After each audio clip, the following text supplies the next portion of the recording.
Assalamualaikum warahmatullahi wabarakatuh.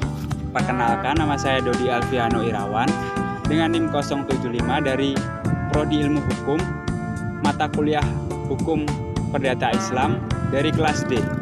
Dalam video ini teman-teman, saya akan menyampaikan dan mereview tentang materi Hukum Perdata Islam, yaitu terkait dengan wasiat dengan berbagai permasalahan dan penyelesaiannya. Menurut bahasa sendiri, wasiat merupakan pesan atau sesuatu yang dipesankan kepada orang lain, entah keluarga atau kerabat terdekat atau orang lain yang dikenalnya. Dalam istilah, wasiat merupakan sesuatu kebaikan kepada seseorang untuk dilaksanakan sesudah meninggalnya si pemberi wasiat tersebut. Wasiat yaitu tasyaruf terhadap harta peninggalan yang akan dilaksanakan sesudah orang memberi wasiat itu meninggal dunia. Nah, menurut rukun wasiat sendiri itu terdapat 4, teman-teman. Yang pertama yaitu al-musti atau si pemberi wasiat. Yang kedua al-musallahu atau si penerima wasiat. Yang ketiga yaitu al-musabihi atau harta yang diwasiatkan. Lalu yang terakhir yaitu as-sigat atau lafaz yang digunakan dalam berwasiat.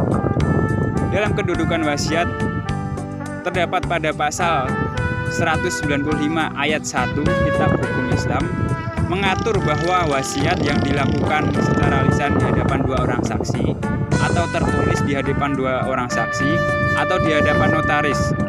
Di dalam tafsir Ibnu Katsir, pembagian warisan dilakukan setelah pelunasan utang dan lalu berulah penunaian wasiat. Antara wasiat atau warisan haruslah didahulukan penunaian wasiat sesuai dengan kedudukannya terlebih dahulu. Dalam sebuah wasiat sendiri, sebaiknya pewaris tidak mewasiatkan hartanya lagi kepada ahli waris, karena ahli waris sudah mendapatkan hartanya lewat hukum waris yang telah ditentukan. Nah, selanjutnya yaitu dasar hukum wasiat. Dasar hukum wasiat saya mengambil dari kitab Syari' Hukum Islam atau fikih. Terdapat 2, yaitu dalam surat Al-Maidah ayat 106 yang berbunyi, "Hai orang-orang yang beriman, apabila salah seorang kamu menghadapi kematian, sedangkan dia akan berwasiat, maka hendaklah wasiat itu disaksikan oleh kedua orang yang adil di antara kamu." Quran surat Al-Maidah ayat 106. Lalu yang kedua yaitu terdapat pada hadits qudsi yang berbunyi bahwa ada 2 hal yang diberikan kepada umat Nabi Muhammad yang tidak diberikan kepada umat sebelumnya, yaitu Allah menentukan sebagian harta seseorang khusus untuk seseorang ketika ia akan wafat dengan jalan wasiat untuk memberikan dirinya dari dosa, dan doa seseorang hamba buat seseorang yang telah wafat. Nah, dalam ketentuannya, wasiat ini terdapat beberapa aspek, yaitu harta yang diwasiatkan oleh al-muwaris kepada siapa orang yang dikehendaki selain ahli waris, yaitu tidak boleh lebih dari 1/3 harta bendanya. Lalu, wasiat kepada ahli waris itu dilarang dan tidak sah kecuali ada izin atau persetujuan dari ahli waris yang lain.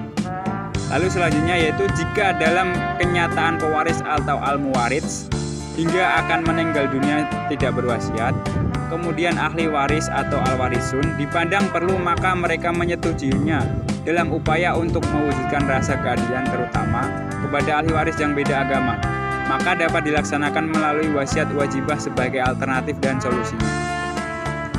Wasiat wajibah sendiri adalah sesuatu wasiat yang diperuntukkan kepada ahli waris atau kerabat yang tidak memperoleh bagian harta warisan dari orang yang wafat karena adanya suatu halangan atau syarat. Syarat tersebut merupakan hukum wasiat wajibah. Terdapat 2 pendapat, sebagian ulama memperbolehkan dan sebagian lainnya melarangnya.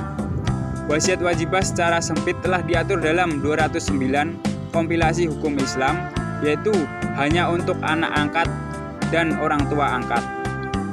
Pandangan ulama tentang wasiat terdapat beberapa pandangan, teman-teman.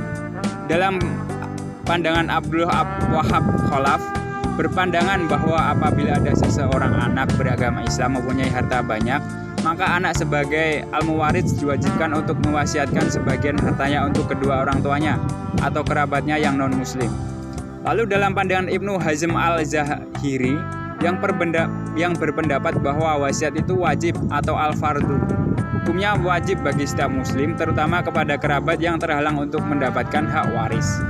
Lalu dalam jumhur fuqaha atau dari 4 mazhab, walaupun berpandangan boleh berwasiat kepada setiap selain ahli waris maksimal sepertiga dari harta al-muwarits dengan syarat diizinkan atau disepakati oleh ahli waris yang lain, tetapi hanya kepada sesama muslim dan tidak boleh kepada orang yang non-muslim.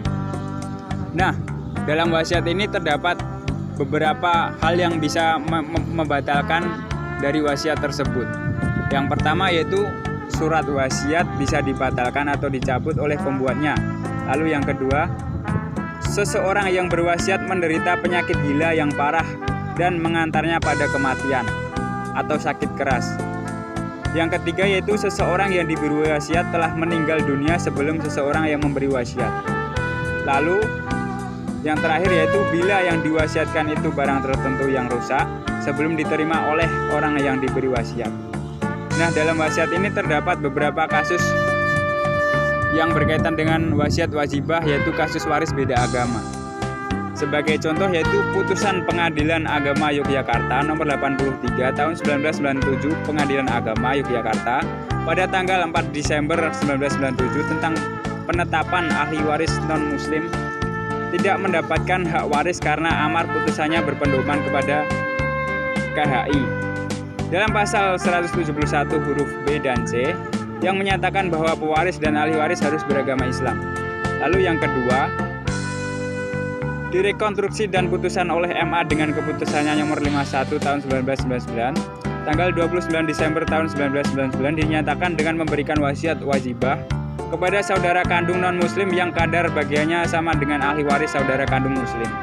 Lalu yang terakhir yaitu keputusan MA ini secara metodologis jelas bertentangan dengan nas, tetapi maslahat muglot menghendaki demikian, yakni makosidnya adalah untuk menjaga dan mempertahankan keutuhan keluarga dan tetap saling menghargai dan menghormati, mengakomodir adanya realitas sosial masyarakat Indonesia yang pluralitas yang terdiri dari berbagai etnis dan keyakinan agama, dan adanya kemaslahatan untuk memenuhi rasa keadilan. Sekian presentasi dan review materi dari saya. Terima kasih telah mendengar dan menonton video saya. Sekian, wassalamualaikum warahmatullahi wabarakatuh.